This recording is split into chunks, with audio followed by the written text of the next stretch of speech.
Good afternoon to our participants. And welcome to this event today, which commemorates the 25th of May, which is celebrated worldwide as the Africa Day, and as a commemoration of the founding of the Organization of African Unity in 1963. We've came together as different organizations and institutions, the Wits School of Governance, Wits Business School, and Africa and African in Diaspora to create a platform where we have conversations as Africans on the futures of the African continent, including looking at the current challenges that the continent faces in the era of COVID-19 pandemic. The purpose of today's conference or webinar is to allow different voices to exchange views, to provide insights across different thematic areas on governance, on African debt crisis, as well as institution building and building resilience for African economies. The brainchild of this event is Professor Reverend Frank Chikane and Professor Maurice Radebe, who is head of Wits Business School. He unfortunately couldn't be with us today, so I'm standing in essence, for both schools, the Wits Business School and the Wits School of Governance. We're really looking forward to robust exchanges of views between the panelists, but also reflections from the audience on the chat line. I would like to introduce our first speaker, who is going to sketch for us the theme of this event, its origins, and where it is going. Many of you would know Reverend Chikane for his role as an anti-apartheid activist, including as a leader in the South African Council of Churches, where he was for many years the Secretary General. Post-apartheid, he served in the administrations of Presidents Thabo Mbeki and Kgalema Motlanthe. He has since served on many capacities as a community leader, civic leader, as an elder in the church movement, and serves on many boards to provide wisdom, insights, counsel, mentorship. And we're very fortunate to have Reverend Chikane as one of our visiting professors at Wits School of Governance. Over to you, Professor Chikane. Thank you very much. And good morning to those who are in the Western Hemisphere, and good afternoon to those who are on the Eastern Hemisphere. My task is simple. It's to put this webinar within the context of the Africa and African Diaspora Conference we are planning for October this year. And so this webinar really, it's in preparation for that conference. And I would like to thank the partners we are working together with, the Wits School of Government and Business, and AAD, which is what I represent, and the ULP, which is the Unleashing Leadership Potential. We are doing this webinar in two parts. Today, it's really part one, and we're going to be focusing on the impact of the coronavirus on Africans on the African continent. Next time, on the 9th of June, we will be going global to go and focus on all the other regions where people of African descent find themselves. And so we'll have speakers from Brazil, the Caribbean, North America, etc. And so today is the beginning of a journey we are walking together. I would like just to say, for the people of African descent globally, the issue about the enslavement of Africans is critical. And I've picked up a map that just shows how Africans were taken over into Brazil, into the United States, into the Caribbeans. And they've been there for ages. And what we are doing is to bring together this family of all the people who were affected, including those who are on the African continent. Would like to emphasize that actually during this process, you had a triangular action where slaves were taken from Africa to be enslaved to produce raw material, sent to Europe, and then we received manufactured goods. And because of that, Africa was impoverished over a long time, and people of African descent were also impoverished over a long time. So since the beginning of the last century, and after the abolishment of slavery, Pan-Africanism became the theme between those who are in the diaspora and those who are on the African continent. And I would like to say that the conference we are organizing is based on all the Pan-African conferences from 1900 up to date.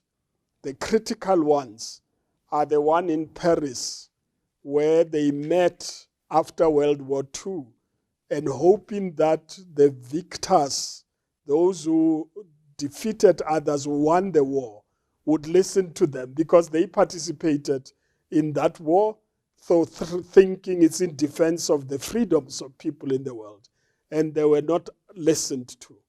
In 1948-45, we had also a conference, Manchester Conference, where they talked about the Second World War and expected that as the United Nations was formed, people of African descent would be free. That was not to be. And so we are meeting in October this year to reflect on the discussions at Manchester, which gave birth to the independence of many countries on the African continent, and also in the Caribbean.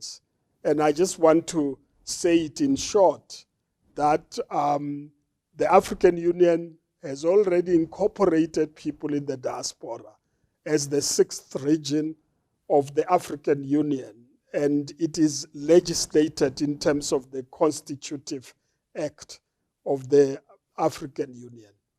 This conference in October we are preparing for will bring together people of African descent from Asia, Caribbean, Europe, Latin America, North America, Oceania, and also the African continent.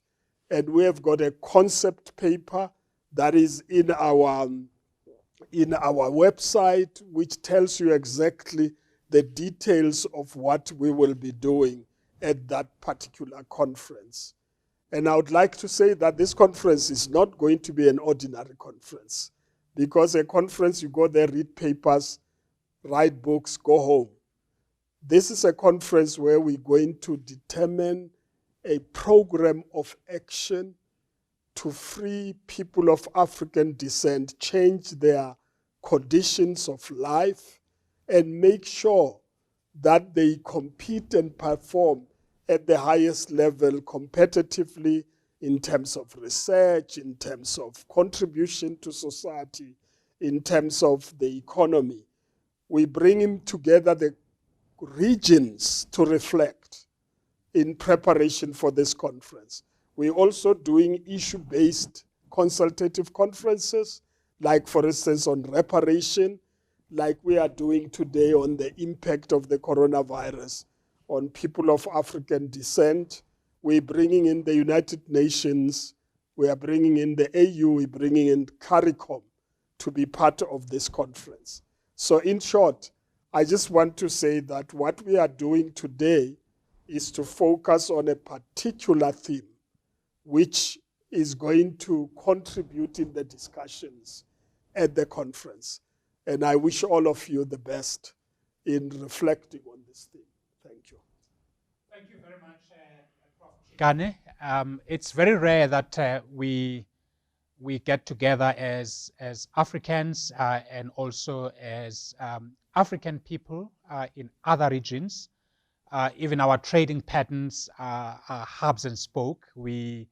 It's easier for us. We find it easier to trade with Europe, to trade with America, to trade with China, rather than trading amongst ourselves.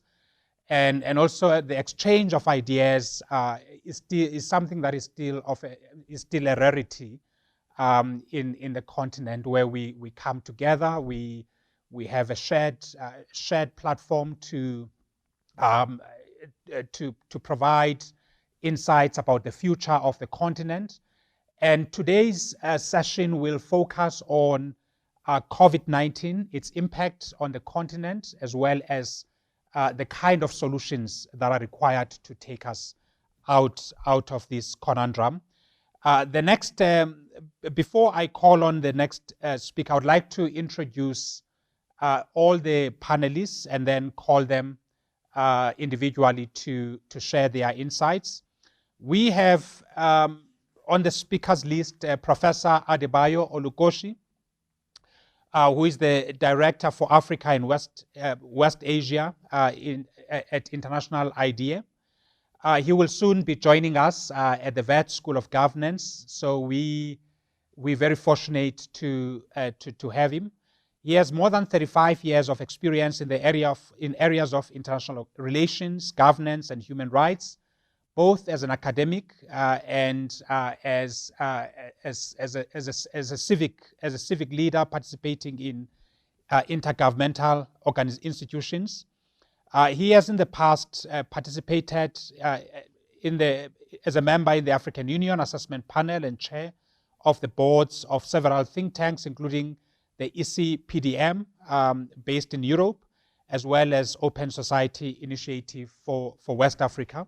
We also have a practitioner, Ms. Rose Maruru, who is co-founder and CEO of EPIC Africa, which is a Senegal-based nonprofit startup that is filling a very critical data and capacity gap in the philanthropy market. She's also just recently participated in a study on the role of philanthropy in Africa's development, and we look forward to gain insights from her experience on the ground. We also have Professor Eddie Maluka, who is a CEO of the African Peer Review Mechanism, which is his current position. He, until recently, was also the president of convocation at the University of Cape Town. He is visiting professor at the Wits School of Governance and has previously fulfilled several roles as a civil servant, including as a special advisor to the Minister of International Relations and Cooperation in South Africa. We also have as a speaker, I think, George Kararach, Professor George Kararach, who is a lead economist for the African Development Bank, based here in South Africa, but looking at the region. He is also a visiting professor at the Wits School of Governance at Wits, and a non-resident fellow at the Payne Institute, Colorado School of Mines. He has previously played a leading role as a senior economist for the UN Economic Commission for Africa. I'm going to call, I'm not sure if he has joined us yet, Professor Adebayo Olukoshi, to give us his remarks on overcoming socio-economic challenges, building capabilities, and consolidating democratic reforms in time of COVID-19. Over to you, Bayo. Well, thank you very much indeed, and I'm delighted to be part of this program. Thank you for putting it together. And whilst we are still at it, let me join in wishing all Africans, participants in this conversation, a very happy Africa Day. I think it's evident in many respects that perhaps the biggest challenge which confronts us on the African continent today is how to turn the table of underdevelopment, particularly manifested in terms of social and economic challenges which confront us across the continent. Easily, I would say that this is an issue on which there is a wide consensus amongst analysts and policymakers, although that is probably where the consensus ends, insofar as there's really not much agreement on what to do effectively about tackling these challenges, these social and economic challenges. I note that in the context of the transition post-apartheid from the OAU to the AU, one of the major rallying calls was for the continent having won the battle for political liberation, as it were, and ended colonialism, at least on much of the mainland of the continent, especially colonialism from Europe on the continent. It seems that we agreed that a renaissance on the continent would have to be built around what some have called the second liberation of economic dependence, overcoming economic dependence, and also the social dislocations that have been manifest in the period since the putative year of independence in 1960. And we've seen several initiatives which have been taken on a continental scale, but also at the national level. Continentally, I think many of us celebrated the launching of the African Union on the basis of a new structure, which particularly enabled a specific set of departments to be devoted to social and economic questions. The Department of Social Affairs, to which humanitarian has now been added of recent, but also the Department of Economic Affairs before the reconfiguration led by the Kagame panel, and the Department of Trade and Industry, mainly to speak to the important need for the African continent to change the structure of both its domestic economy, but also its relationship with the rest of the world, in particular its place in the global division of labor. We also saw the launching of NEPAD, the new Partnership for Africa's Development, which represented Africa's own self-definition of the way in which it sought to benefit from globalization. Unfortunately, I think most of the initiatives which were taken, whether at the national level, where national planning processes were revamped, or at the continental level, through the initiatives I just referred to, did not seem to make the kind of dent that I think most of us would want or would have wanted to see on the socio-economic challenges confronting our continent and its constituent countries. And I guess this is probably one of the reasons why during the time of Nkosazana Dlamini Zuma as chairperson of the African Union Commission, a rethinking of our overall approach was launched that culminated in the introduction of Agenda 2063 and its key pillars, which includes an emphasis, I think, remarkable, maybe even radical from the point of view of the continental organization, the introduction of the word transformation and a commitment to a transformative project on our continent as a goal to which all countries should subscribe.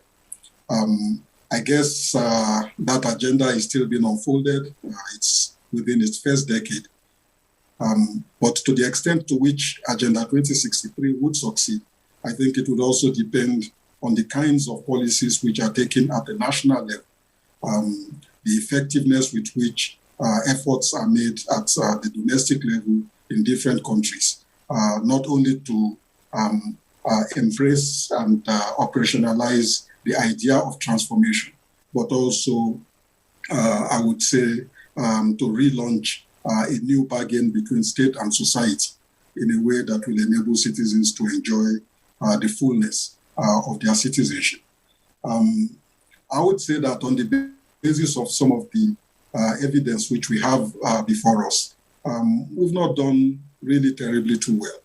In the first decade of this millennium, on the back of a commodity boom, there was much talk about Africa rising, lions on the move, or tigers, and various metaphors that were deployed to describe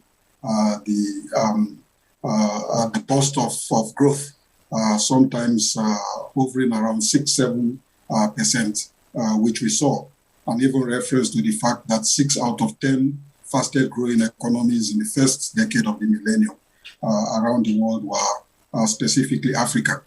And I say that this was not really itself something to celebrate, because it was a specifically commodity-dependent boom in growth. And I'm sure George might elaborate a bit more on some of this, since it's his bread and butter. But more specifically, it did not generate the kinds of impact on employment, poverty, and inequality, which might even have been expected, in addition to an overall expansion in the productive base of our economies. With the consequence, I think that across the region, without exception, almost every country is confronted with a severe problem of unemployment, particularly youth unemployment, but not limited to that. And I'm not even going to talk about underemployment. And at the same time, the boundaries of poverty and inequality have also been expanding fairly rapidly, almost to a point where, at least in some countries, it has reached a state of not being sustainable, if not socially, then certainly politically. And in the context of the outbreak of the pandemic, I think we began to see not only a manifestation of this unsustainability, but also a glimpse into some of the serious contradictions that we might have to deal with in the years ahead, in the next few years. At one level, of course, the pandemic came on the back of what was already a slowing of growth in many countries. Even in a number of cases, countries on the verge of a return to crisis, some into recession, and trying to get themselves out of recession, some dealing with balance of payments problems, underpinned by a heavy debt servicing obligation, and so on and so forth. And what essentially the pandemic did was to feed into this context of a crisis that was already snowballing to effectively lead us into some of the quite difficult consequences which the management of the pandemic has taken, particularly on the working poor. Governments were certainly not sufficiently equipped in terms of the resources at their disposal in a vast majority of cases to respond effectively to the pandemic. And in some instances had to actually depend on donor support to begin to be able to effectively implement lockdown measures in order to contain the spread of the pandemic on the continent. But for the working poor, lockdown was a very expensive option, I think, in practically every country of the continent. For those who eke out a living on a daily basis, a day lost not being able to eke out that living essentially meant an inability to put food on the table in a context where, again, as I said, for a majority of countries, governments were unable to provide the palliatives that would soften the impact of the pandemic on them.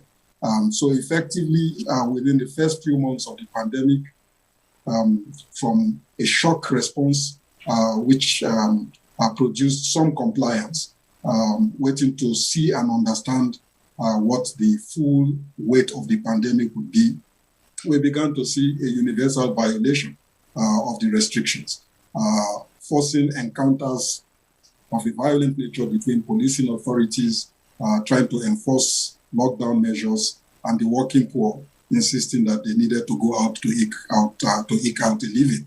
And in some of the countries of the continent, we also witnessed mass demonstrations in which basically protesters were putting forward the idea that the choice before them was between death and death from the pandemic or death from hunger. And it was probably preferable to die from the pandemic than to die from hunger. And it has to be a certain level of desperation, I think, that leads citizens to present the choices that they confront in such stark and sometimes even tragic terms. And all of this, in my view, as I wind up, Chair, point to the important need for us as a continent to begin to pay attention first and foremost to rebuilding the essence of the state-society bargain.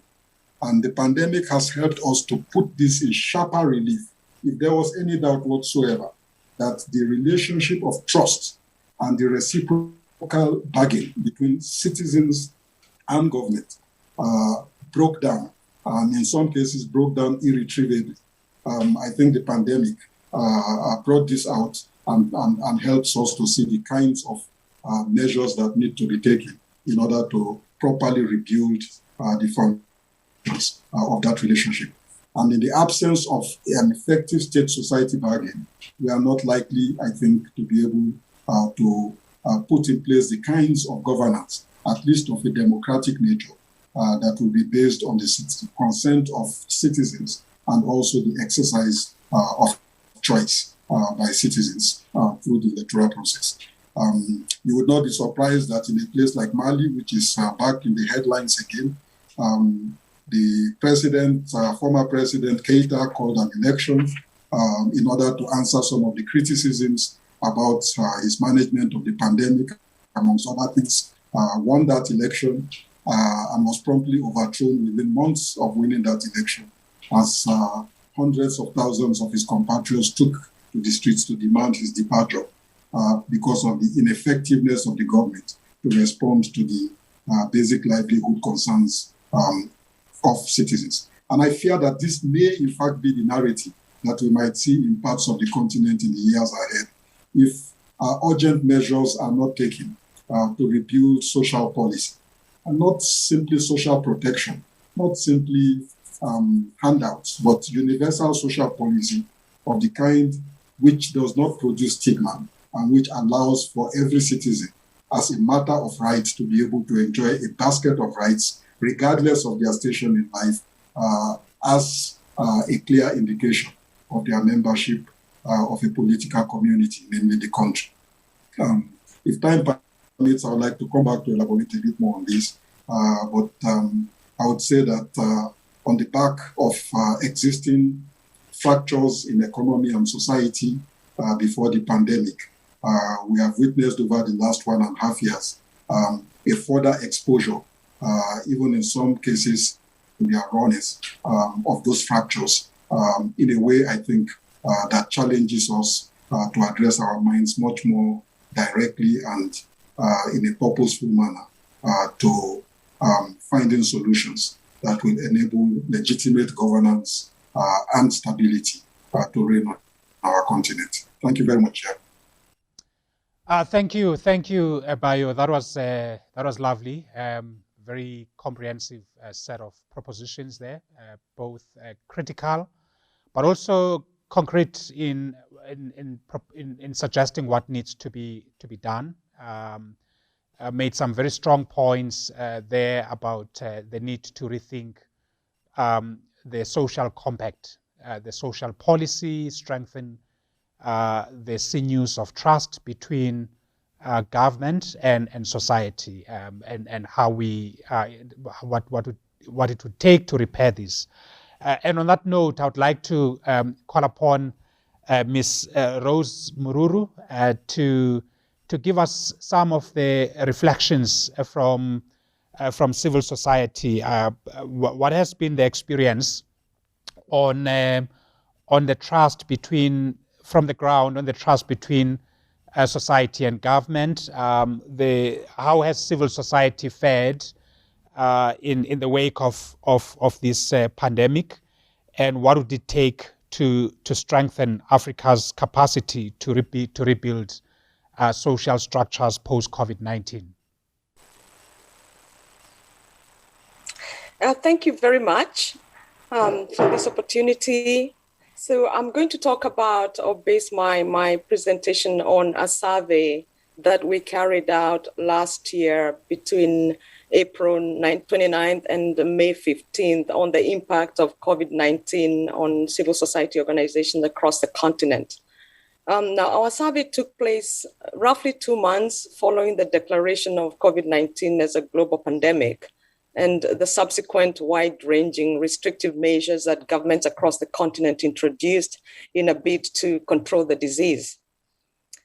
Now, what motivated us to carry out the survey? Well, we were concerned that civil society actors were being left out of the national COVID-19 responses. The images that were coming through television, radio, and other media were overwhelmingly of government and the business sector responding to the pandemic. So we saw, pictures and images of business leaders donating food, medicine, and money to national government efforts. We heard about government concerns for the economy, of special funds and other measures to safeguard small and medium-sized businesses. But we saw and heard very little about the involvement of civil society in this response. And yet, we knew, based on past experience, that there would not be an effective response to the crisis without the involvement of civil society broadly defined. We also, of course, worried about the likely devastation that the pandemic would have on the already fragile civil society ecosystem and wanted to get a sense of what was actually going on. So in early April of 2020, EPIC Africa, together with some other partners, including at African NGOs, CivSource in Uganda, Voluculture in Kenya, and WATI, a Senegal-based citizen think tank, hosted a Twitter chat with about 60 civil society groups and 3 of their funders. Now, this group expressed several concerns, and among these concerns was that the pandemic was not a medical emergency alone, but rather it was also a social and economic issue requiring interventions that civil society is good at. Concerns were also raised about ensuring that people's basic human rights were respected as governments sought to contain the spread of the disease through curfews and other measures. There had been reports, in fact, of violent enforcement of curfews, and questions were rising about whether the emergency relief programs underway in many countries would actually reach their intended beneficiaries. And so this conversation then prompted us to undertake our first survey, to get a little bit more, a better picture of actually what was happening to civil society organizations as well as the communities that they served.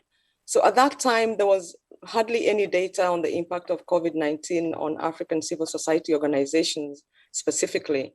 The only 2 surveys that we could find in the public domain were global, with just a few African groups represented. So our survey sought to answer 5 questions. And the first one was, what was the immediate impact of the pandemic on the sector? The second question was, how are civil society organizations coping with the disruptions wrought by COVID-19?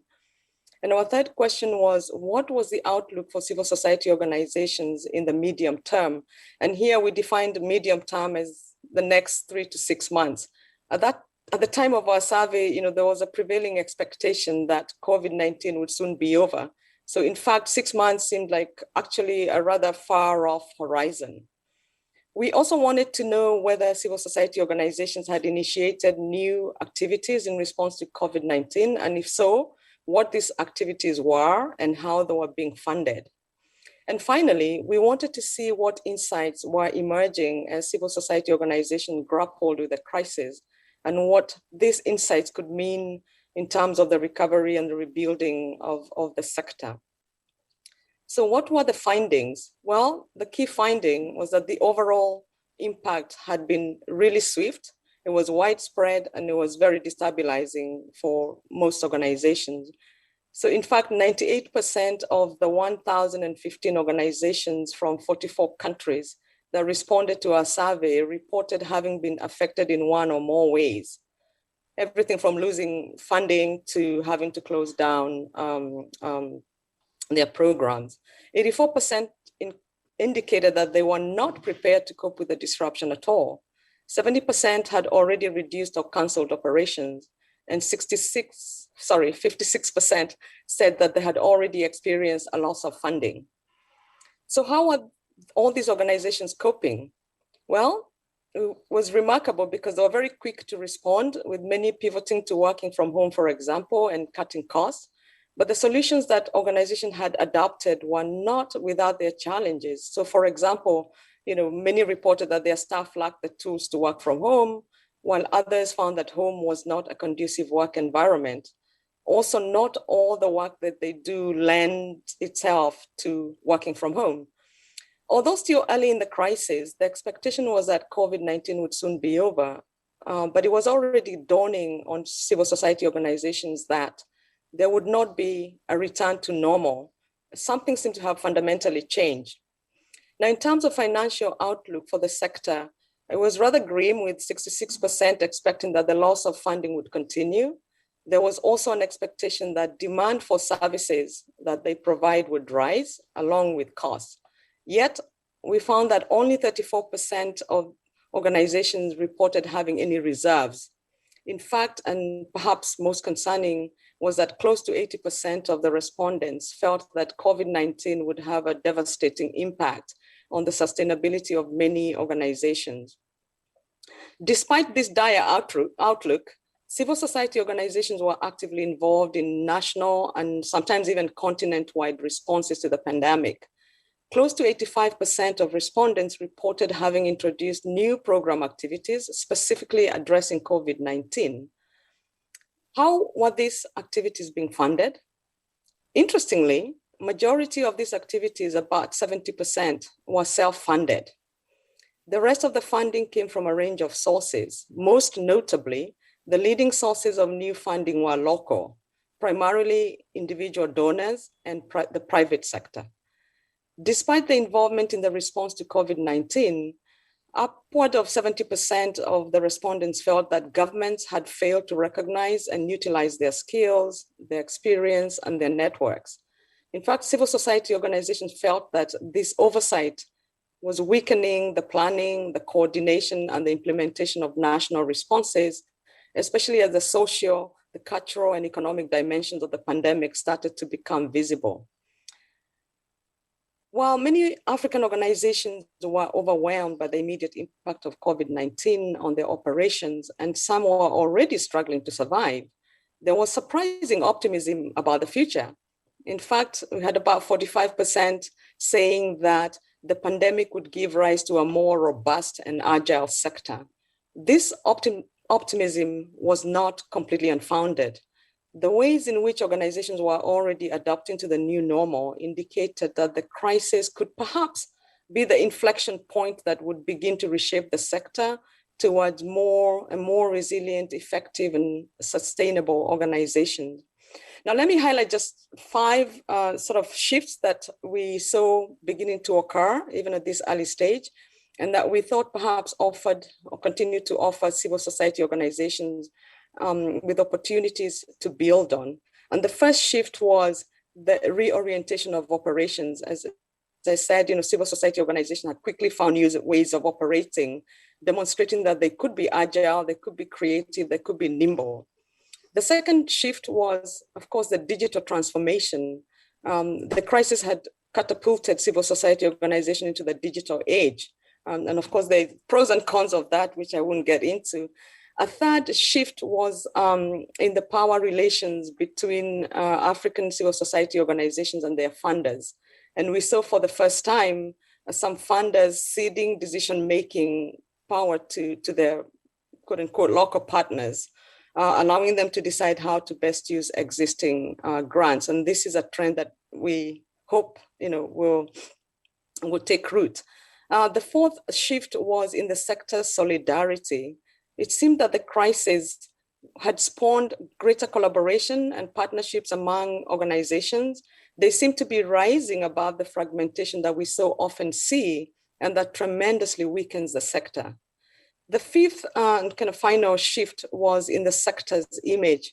So by quickly turning to COVID-related activities, including, of course, calling out human rights abuses and holding governments accountable, civil society organizations were demonstrating their relevance. And we hope that this would begin to reinforce their credibility with those they serve. Now, to conclude, as I said at the beginning, our research took place very early in the pandemic. The disease was still spreading, and its implications, not just for civil society, were evolving. But ultimately, we expected that the impact would be long-lasting, because although COVID-19 brought its own peculiar challenges, African civil society organizations were particularly vulnerable because of historical and ongoing conditions that have long characterized the sector. And one of those pre-existing conditions, of course, is a lack of data and knowledge about the sector. Despite the crucial role that civil society plays, the impact of many of these organizations is largely invisible to those who could be allies and supporters, including we Africans, on the continent and elsewhere. In fact, many Africans do not know that the freedoms we enjoy today were fought for and won through civic action. So surveys like the one that we did, and another one that we're planning to do as a follow-up, are filling critical gaps in evidence and knowledge about the sector. So a year on, or a little more than a year on since our last survey, we feel that it's important to assess again to see how the sector has fared and to what extent the optimism expressed a year ago has translated into action. So we're planning to launch a second survey at the beginning of June.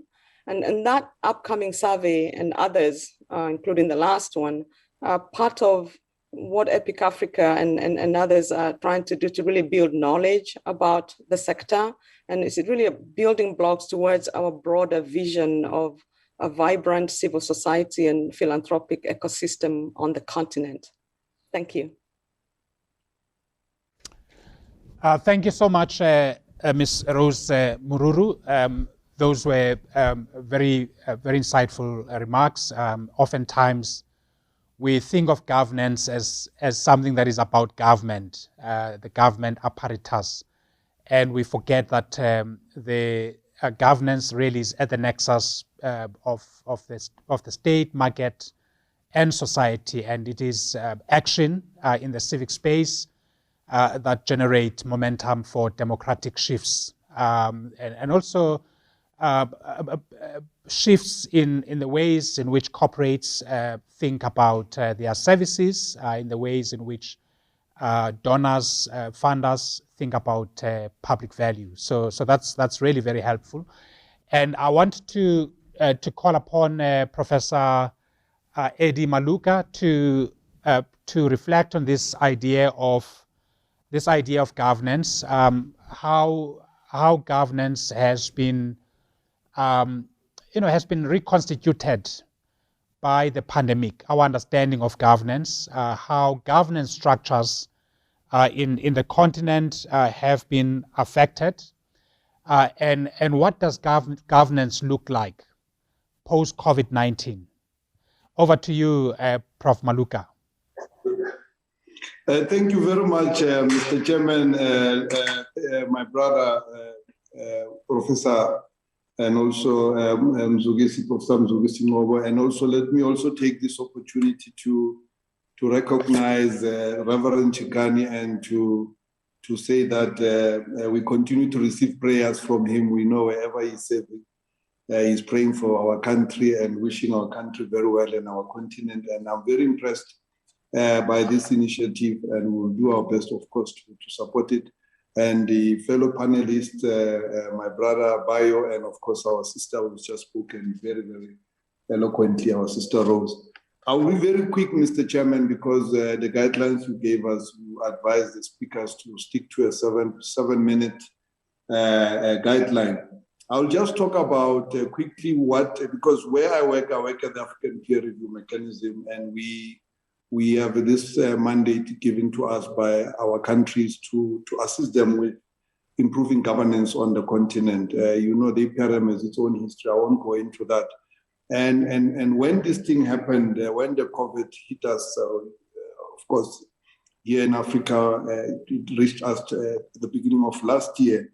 We, as the APRM, we responded in 5 ways. And then I'll just talk quickly about that and then make some suggestions, and then perhaps also try to venture into the post-normal, the elements of the future. The first one, of course, what we did is that we conducted a continent-wide preliminary study on governance, impact of COVID-19 on the governance on the continent, and that study is now available. It can be assessed, and I'll come to some elements of its conclusions. And then we also, as part of that, established a continental task force on COVID-19 and governance, which we still have now, because we have national offices. So we pulled together some of our national offices across the 5 regions. We didn't take all of them, just a few, and constituted them into this task force that was more like a reference group for the study and other initiatives we were undertaking relating to COVID-19. And then the third thing we did, of course, which from our core business point of view, was to review our tools, to review our methodology, to review our work. And the logic here there was that APRM were conducting all these reviews, but none of our reviews had foreseen this pandemic. So it's something we had to go back to the drawing board and say, what is missing in our methodology? And then we then said that because our methodology is anchored around 4 thematic areas: political governance and democracy, economic governance, you could say, and then the socio-development issues around poverty and all of that. And the 4th one around corporate governance, which is really the governance of the private sector. You talk of the market, you come from a business business school background, Prof. Samzu.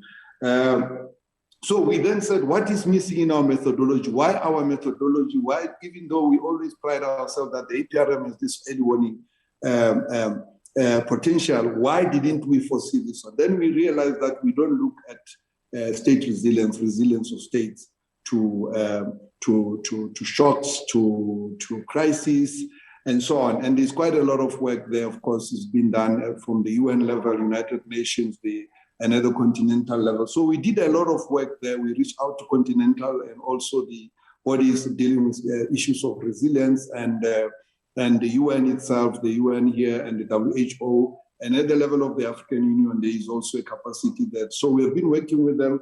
And remember, when you talk about state resilience, which is also there, state resilience is not about the physical strength of states.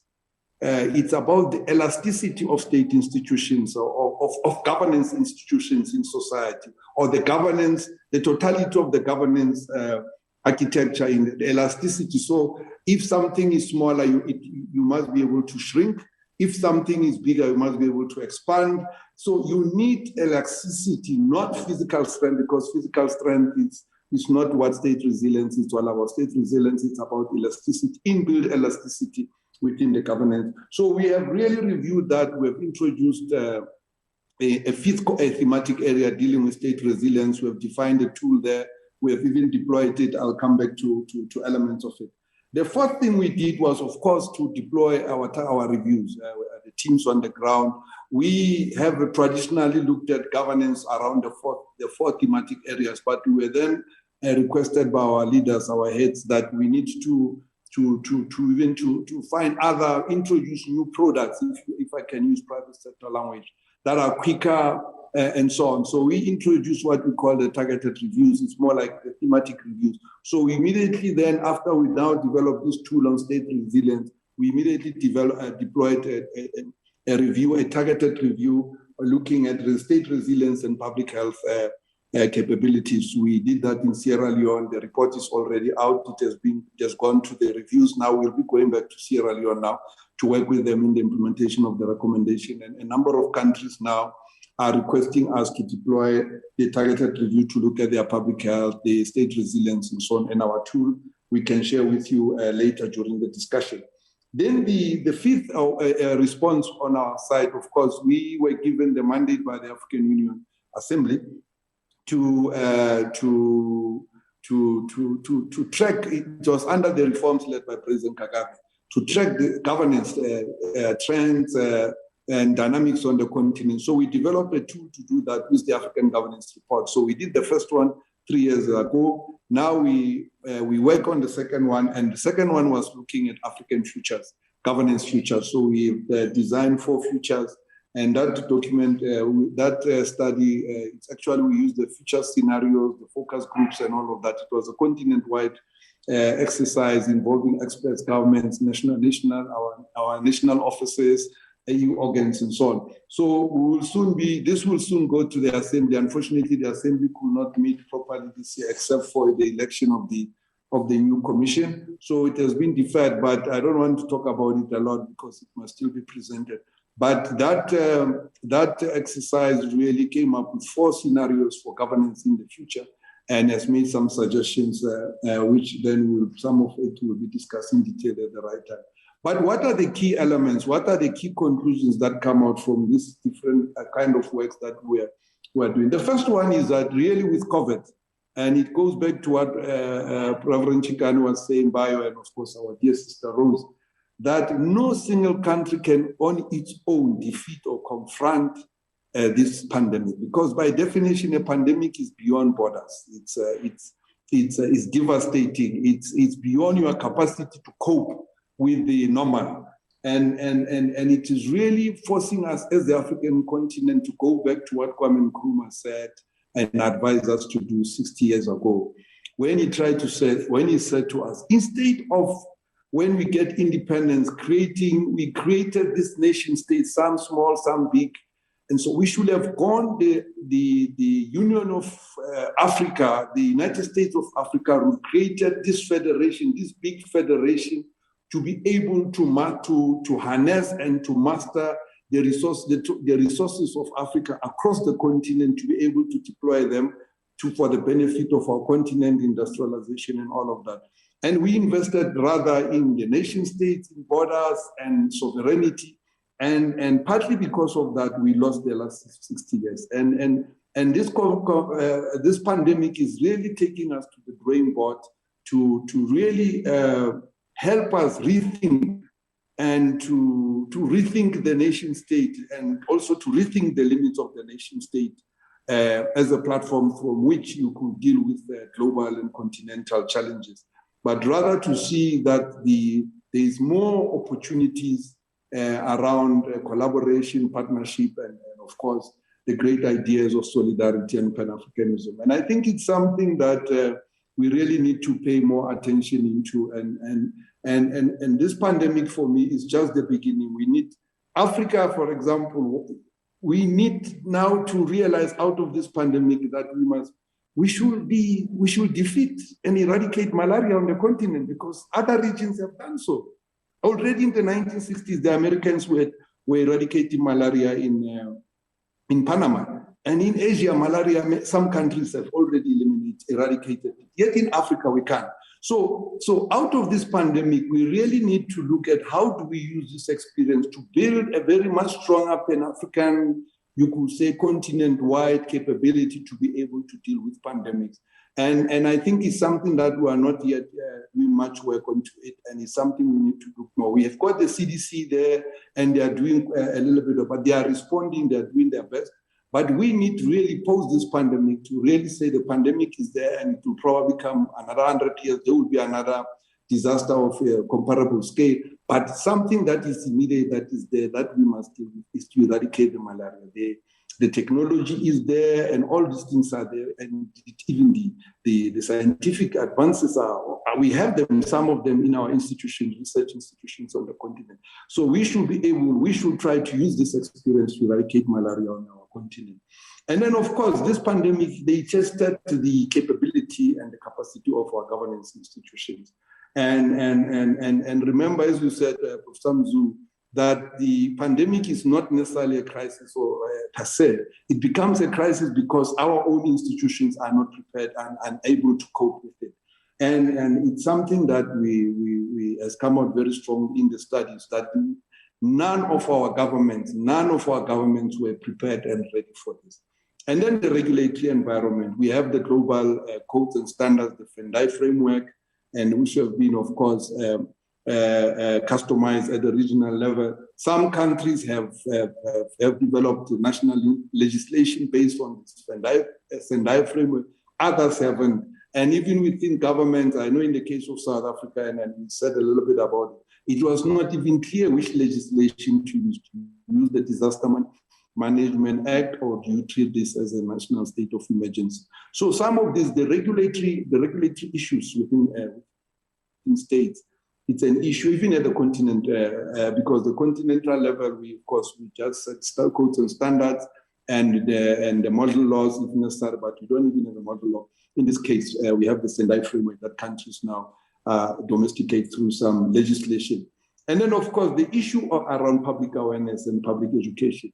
You know, in Japan, because of these, their vulnerability to certain disasters of nature in particular, they have incorporated these disasters into their public education system. I know sitting here, I've been through apartheid education, but I'm not sure how many of, and this is something that comes, how many of our countries have in their own public education system integrated issues of disaster management, disaster response. Within offices, you have the assembly, emergency assembly points, you have the alarm, you have the fire alert system and so on. So you need something like that nationwide across the country, but it has to start with the consciousness, alertness of people, for people to undergo, you have some exercises and so on, and education, and you have to have your media involved. So we don't have that public awareness and public and popular participation and preparing our countries to respond to this, to not just to pandemics, because pandemic is just here. Tomorrow it will be another type of a disaster. So really we need to invest in the issues of public education and so on. And then the fifth one, of course, Africa doesn't have a war chest. It's so embarrassing that we are really even asking for vaccines for free. You know, our friends are there in the world, they are giving us, but what is a vaccine? $10, $5? And we're asking for these things. And we don't even have the capability on the continent to manufacture these things.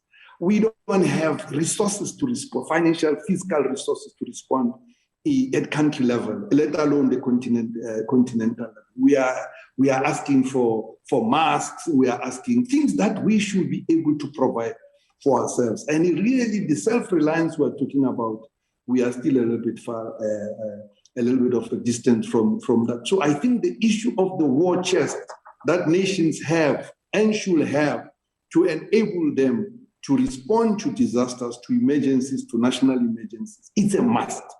And it's something that, and this is in addition to the resources you need, to fiscal resources you need for the ongoing business of running the state.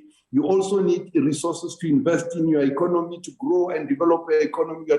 Those are resources you need. But in addition to that, you need a war chest so that it is still there. And then I will say to Bio, you know, when some people find this war chest sitting there, it's not been spent, they start eating it and think that it's free money.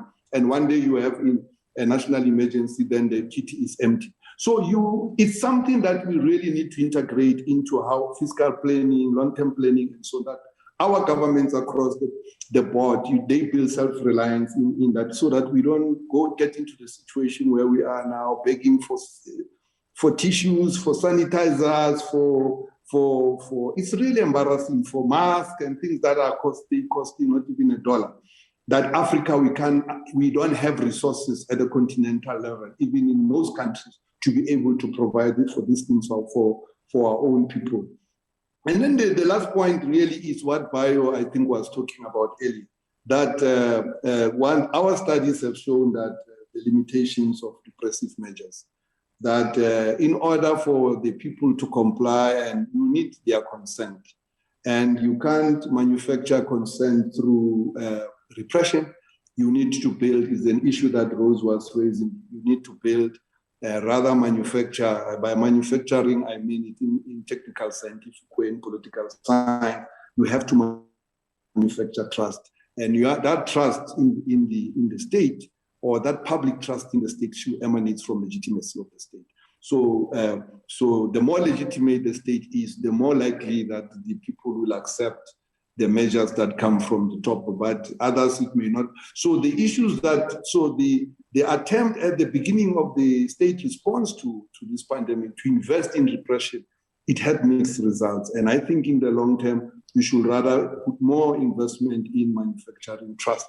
And then from that trust, we are able then to get a compliance, public compliance and consent. And Mr. Chairman, so really in the post-normal, we'll be going into the post-normal. For me, I think that this pandemic has really presented us with a compelling case to revisit the idea of Pan-Africanism, the way Nkrumah really advanced it at the beginning of in the early 1960s and even earlier. And to say the model that of nation states, it has its own limitation, that the future of Africa is really investing in building these continent-wide capabilities and capacity across in different areas, because it has shown this pandemic that no single country, there are certain instances, certain challenges we face that no single country can on its own defeat and confront these challenges. And then, of course, the issue of the African state, its limitations, and that I have raised in different dimensions of the African state, is fiscal and all of those things. And then finally, the issue of self-reliance. I mean, that we can manufacture very basic things here is really embarrassing, but these are the things that Nkrumah wrote about more than 60 years ago, about building the African industrial capabilities, the R&D, and of course, and being able to pay the piper ourselves and not relying on other people to be paying the piper because they will determine the tune. Dependency, Mr. Chairman, is one thing that has come out very strongly. Dependency at national level, dependency at the continental level. This is a clarion call, Mr. Chairman, for our continent to really, let's hope this African Diaspora Conference can assist us, but we can't go deeper into the 21st century, Mr. Chairman, without addressing these issues of dependency. We are a dependent continent. We can't even afford to get for ourselves, to manufacture for ourselves, a simple thing like a mask.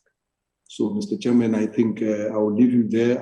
I may have disappointed you and not touched on the big issues you have raised, but I'm sure I'm available. I could go into detail the studies I referred to for Sierra Leone and also the one we did on the COVID governance and so on. They are available on our website. And I thank you very much, Mr. Chairman. Once again, thank you very much, Reverend, for an excellent presentation. Thank you. Thanks, Prof. Maluka.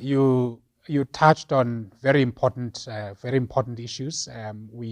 For us to progress, we really have to change mindsets. We really have to shift the way we relate with the external world. We really have to get our act together, revisit the ideas of Pan-Africanism, use the crisis point to forge a new compact for the continent to move forward. So, without taking a lot of time to summarize your points, I want to quickly go to Professor George Kararach, and he will be touching on some of the issues that some of the speakers have already addressed, or rather gave us a teaser on. Bayo talked a little bit about the state of indebtedness of the continent and what needs to be done to move away from that. And if you can build on that theme, George, and talk about the state of the sovereign debt crisis in the continent, and how do we get out of this very difficult situation, which in the first place makes us to look to the outside world for handouts. How do we rebuild our institutions? How do we reform our governance structures? What do we need to do to escape another sovereign debt crisis in the continent? Over to you. Thank you, Muzu. So I'm coming last, and quite a number of issues have been covered. But let me start by saying that COVID has presented us with the reality of what I would describe as African vulnerabilities. And I think a lot of the other speakers have actually made reference to that. In 2020 alone, about 30 million Africans actually went into extreme poverty. We are estimating that, by we, I mean the African Development Bank, is estimating that we might have another 39 million people going into extreme poverty in 2021. In terms of growth, our economies shrunk Africa-wide, shrunk by 1.4% in 2020, but we are hoping that there will be a recovery subject to the fact that we don't have wave number 4 or 5 and so forth. And if we miss that, then we will have a rebound of about 3.4% in 2021. Now, because of COVID, there have been increased pressure on many African countries for financing.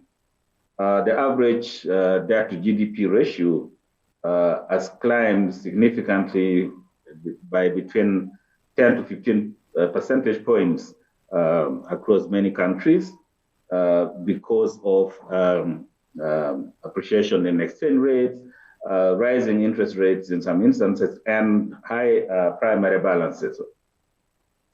We know that also the debt in recent time has been shifting away from traditional sources. A lot of it now, what is accumulating across the continent is actually private and commercial debt. And that raises the issue of affordability and subsequently sustainability.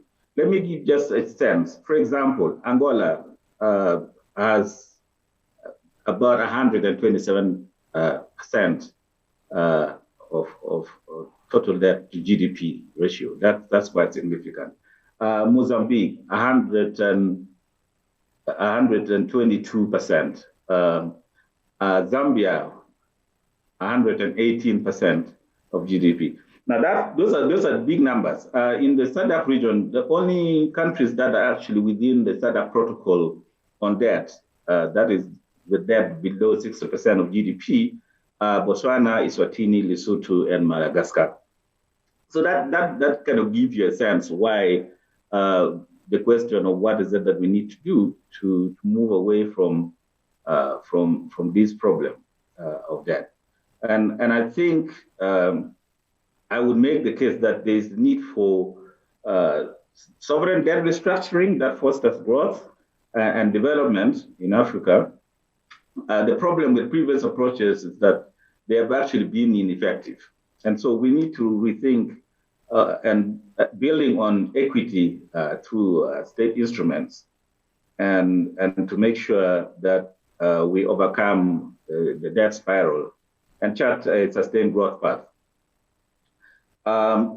We do know that we have, and there have been attempts in the past, of course. And right now we have the so-called debt service suspension initiative. But I would argue that this initiative is not sufficient. And the reason why that is the case is because first, it fails to facilitate early restructuring and a fair burden sharing between debtors and creditors. And secondly, it has a fragile multilateral platform for effective coordination and aggregation of resources and technical capacities. The kind of thing that Professor Maloka was talking about, you know, we need to build the capacity to manage resources and so forth. And thirdly, it does not actually elicit genuine economic governance reforms that could yield sustained growth outcomes. So it's clear that there is need to rethink this, and COVID does provide us with an opportunity to think about how we can reset our economic governance structures, and that will be critical because one of the elements that, if not referred to by all the speakers before me, is the issue of leakages that seems to pervade our societies, generally speaking. And so we need to therefore reorient the relationship between growth financing instruments, and effective governance. In the main, financing instruments should be less dependent on outsiders. I mean, again, the point that Professor Maloka was making, and tap into existing resources within the African continent. Again, that's kind of smack of Pan-Africanism, but I think it's a sentiment that has been around for many years, including the work of people like Nyerere and Nkrumah, if you want me to kind of sound historical. I'm not saying that outsiders don't have a role, but their role should be supplementary, and with that contribution realized mainly through technical support. And so what I'm saying is that the main effective instrument for overcoming that distress should be counter-cyclical and state contingent. And so we need state contingent financing instruments, and that actually does demand that we rethink the kind of state-dependent tools and how this could be utilized. And so it also calls into question the role of African governments in terms of, for example, creating conditions for a competitive economy, in terms of setting up institutions that actually can enforce contracts, and so that people can actually do business in a transparent and above the board way. It deals with issues around corruption, for example. But it also calls around to the table international financial institutions, because they can play a very critical role in jumpstarting a contingent debt market. And in which case, they can actually create new instruments that give life to swaps or contingent loans. Also, we need to have innovative approaches that emphasize governance reforms and institutional equality, and the need to support Africa's restructuring of debt through growth. So growth should be the main lens through which the restructuring will happen. You might have heard some of the conversation in Paris last week, where President Sena of the African Development Bank actually made some proposal on what is being coined as the African Stability Mechanism. Hopefully that will take root. The thinking is that it will be probably modeled. There are some example of this kind of mechanism around the world.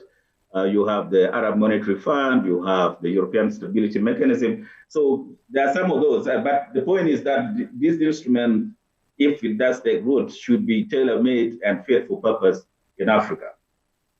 Now, so what does it actually mean as we work on COVID, and how do we build back better and quicker? So I'm going to be very quick, and then I can stop. The first is that we should not forget that the health sector still remains under pressure, and therefore we should continue to support the work around the health sector and making sure that we save lives, because COVID has not gone. We might have round 2, round 3, whatever the number of waves, but we should be prepared to do that. Secondly, we must make sure that our economic policy instruments actually support economic recovery. So the use of fiscal stimulus still remain relevant. We should try to make sure that whatever resources we put to that effort should be used prudently. And that means, for example, dealing with issues of leakages and issues of bad procurement and so forth. We also need to target inequality and poverty. Setting up social safety nets would help in that regard. Ensuring that growth is equitable would be another important element.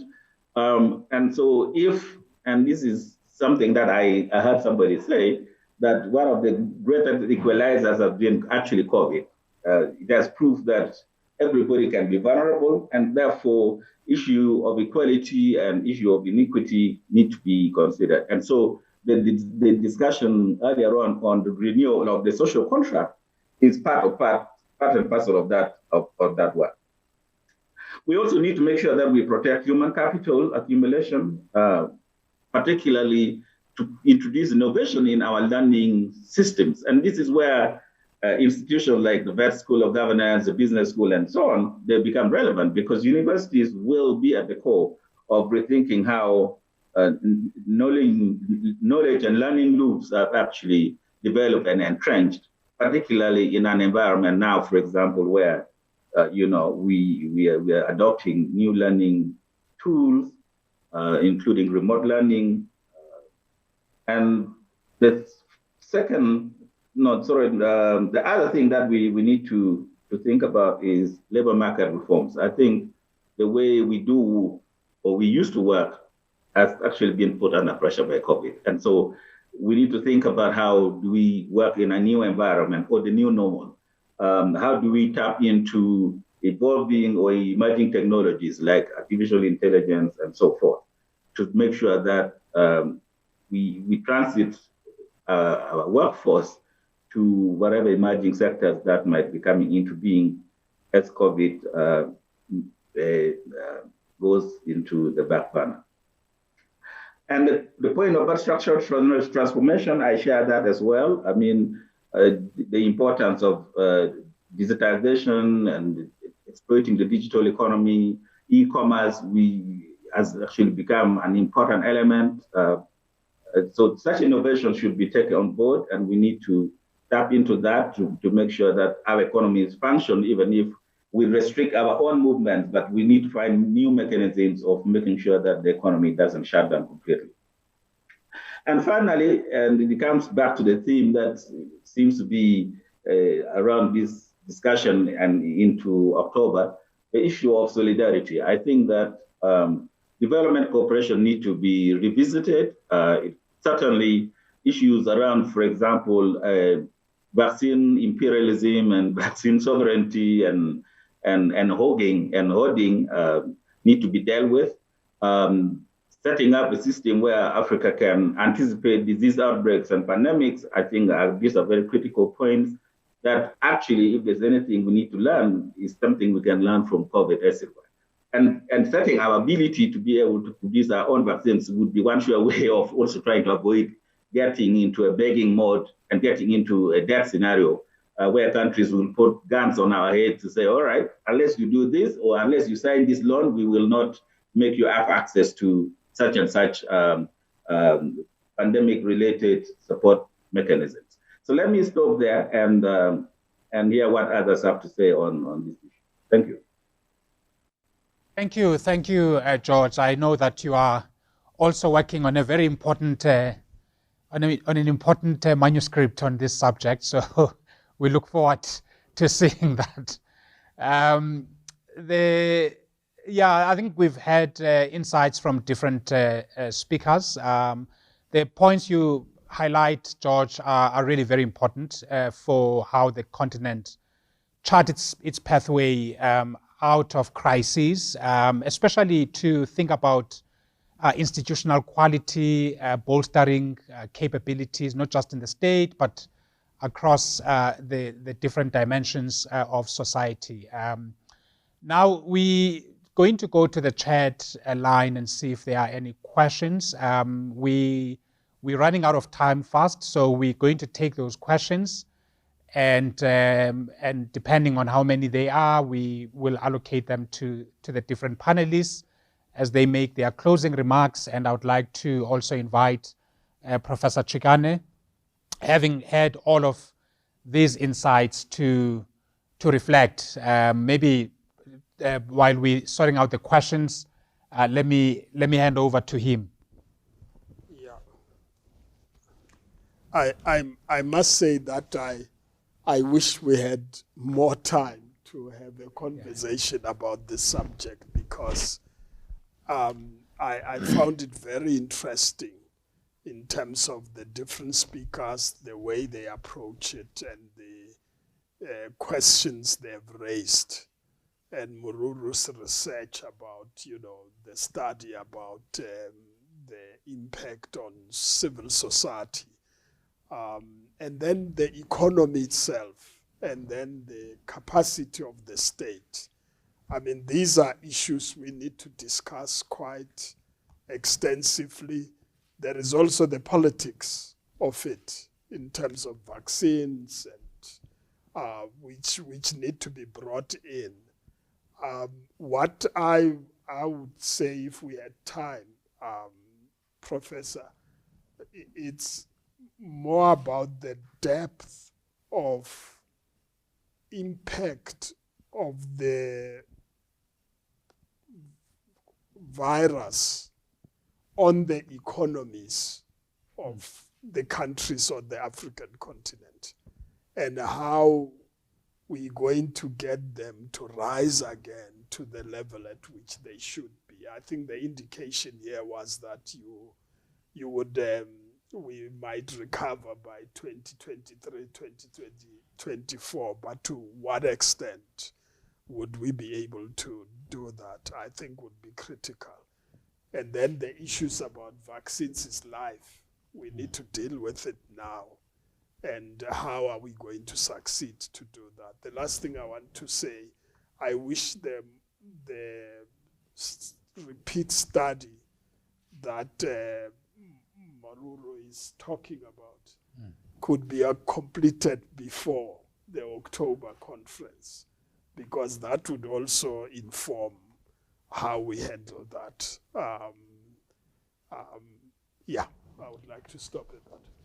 Oh, thanks, Prof. I'm sure you heard, Ms. Maruru, that there's a great interest in the study that you've undertaken, and I hope you could be available in the October conference. There's only one question we have. We'll take that, and then I'll ask panelists to just take 1 minute to really to give us a way forward. Just a minute, given that we are already out of time, and maybe Ms. Maruru, you could, as part of that time allocation, answer the question on the state of digital readiness in regional economic communities like SADC.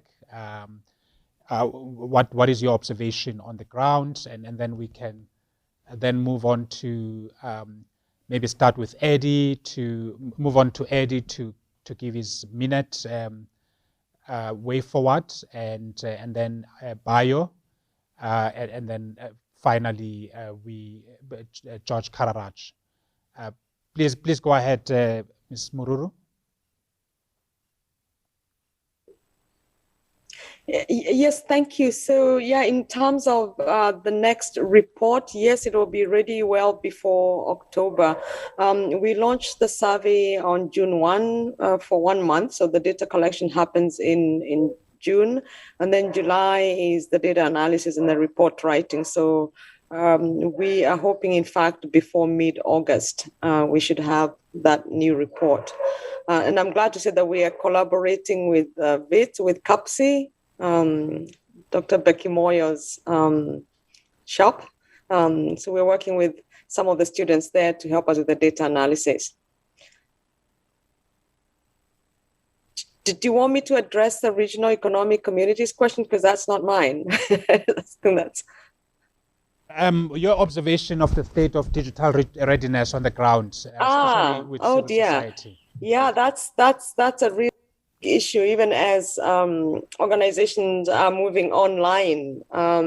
One of the major hurdles is connectivity. There's connectivity just not having any, or poor connectivity. There's a problem of cost as well. Is expensive in most countries. So I think if we are really to be innovative, we are to work in different ways, we are to mitigate and cope with these sorts of crises, then the infrastructure that needs to exist is not just roads and airports, but also the digital highway. And I'm not sure, maybe like the colleague from the African Development Bank could speak to that in terms of what kinds of investments governments are making across the continent to really connect us. But it's critical. Thanks, Ms. Maruru. I'm familiar with the study you're working on as part of CAPSI, so we're looking forward to that project, and we'll also look at what other research reports come out of that study. some that are looking at the impact on multilateral institutions in the continent, some very wonderful comparative studies looking outside of the continent, how we've responded to COVID-19. So yeah, we're looking forward to your completed paper as well as other papers in the study. George, you may want to make your 1 minute way forward, looking forward. Mine is that I think that there's certainly a lot that needs to be done on the role of the reps. I think certainly in terms of issues of preparedness, I think it's really critical that we have that. And also in terms of coordination in some instances, by the way, we did do some work with I believe COMESA in the work around PPEs when the COVID had just started in 2020. The bank itself put together the 10 billion COVID facility, and so regional institutions like the ADB and the likes of ECA, for example, also did a lot of work on leading the thought processes on estimating the economic cost of COVID on the African continent, including displacement in the area of work, the impact on sectors like tourism, agriculture, issues around food safety. So there's quite a range of studies. In fact, I can share with colleagues, and I think it's actually online. We did the various transmission mechanisms of the disease on the African economy. So the African Economic Outlook 2020 actually deals with the supplement in particular, in fact, which was published in June of 2020, deal with all these issues of the transmission mechanism of COVID on the continent. And as I said, we are concerned that about 9 million Africans will be in poverty this year because of COVID. So the estimates on the economy is out there. We just need to make sure that the various leakages that I described and my other colleagues actually did describe should be dealt with. Mobilizing domestic resources alone will not be sufficient. We need governance of not just our own economies, but also multilateral institutions, so that we have accountable systems that focus and prioritize people. I wouldn't use the word citizens. I've been reading Mamdani recently, so I don't want to insist on citizens. There are some people who live outside of their country, and I think these people also require a fair treatment in that regard. So let me use the word population rather than citizens, as should be our focus. Thank you. Thank you. Eddie, you want to perhaps make your... Thanks, Mr. Chairman. First, let me thank you for inviting me, and also to commend all the colleagues who are part of this panel and this exchange. And just to say that for me, really what my takeaway is really about how do we recast the current reforms differently now in the light of the pandemic. And that I think the reforms we have achieved quite a lot, but I think the focus has been largely on institutional performance. And you could say on the technocratic elements of institutions and just performance of institutions, competency of personnel, and so on. And I think that, and I was just taken back to when we were working on the union government. At that time, of course, it was tainted by the debate that was coming very strongly from Tripoli at that time of wanting to create a union government quite quickly. And then I was fortunate to be part of the study which was led by Professor Adedeji. And I remember one day we were then saying in the study that we proposed that let's identify the areas where we could accelerate continent-wide integration, because it's more difficult in other areas that are largely political. Let's identify. And at the time we were thinking of environment and the management of climate change issues, general disaster management, but of environmental nature, etc., etc. But I think now we have to think about the African state and the African state post this pandemic and into post the new normal, post the normal into the new normal, because this pandemic has really exposed the limitations of the African state, and try to revisit that whole idea of the extent to which countries can achieve and manage certain things on their own without others. And to realize that you could say the Pan-African dimension is probably, we are probably more in need of it than we had thought. And it's beyond simply environmental coordination issues. It can even be in the governance issues. Unfortunately, even in the APRM, even with all the work that we are doing, it's still, we still work with nation states and sovereign nation states. And we do standards and codes at the continental level, past all of this, but the nation state is still our unit of operation. So for me, I think that if we can really find a way to recast these ongoing reforms, this is what was the strength of the union government debates, that it was a discussion of Pan-Africanism and how to fast track the creation of this union and all of those things, and to strengthen the union. We had just moved out of the OAU into the African. But now the current reforms, we're more focused on institutional performance. And I think that there's an opportunity for us as a continent. I don't know how we get to that conversation amid the APRM, but it's something that has to happen at the union level. It has to happen from Addis.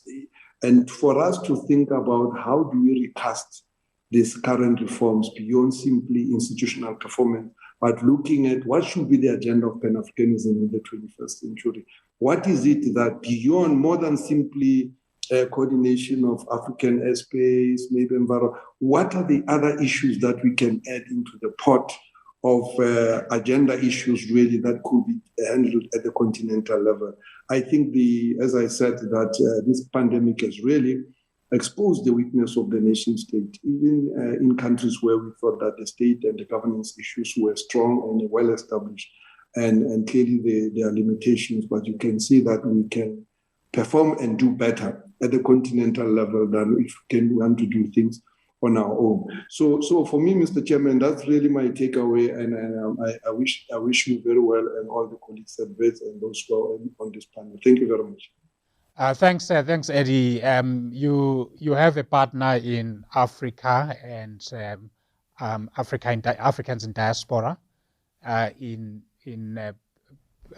sort of mapping out the terrain ahead, and also, if I may get the cat out of the bag, you also are spearheading the African Union Research Project. So there is some critical mass that is building up to achieve exactly the things that you aspire. Bayo, if you can take a minute to offer us your own forward-looking perspectives.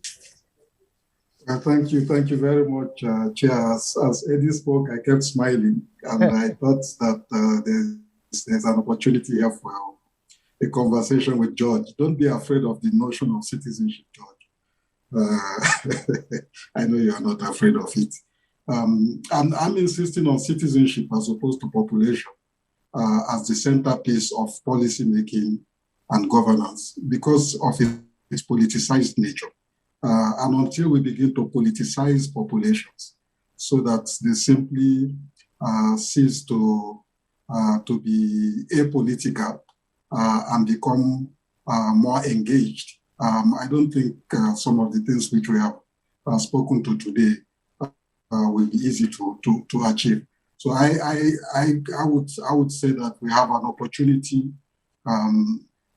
brought out in very clear terms by the pandemic to do or redo a number of things simultaneously, many teaching opportunities with the hope that we can learn the lessons appropriately. Professor Chikane mentioned the global geopolitics. I think it's, this vaccine imperialism, if ever there was any doubt in our minds as Africans, and sometimes we tend to be too sentimental in engaging the world, that altruism doesn't exist in international affairs.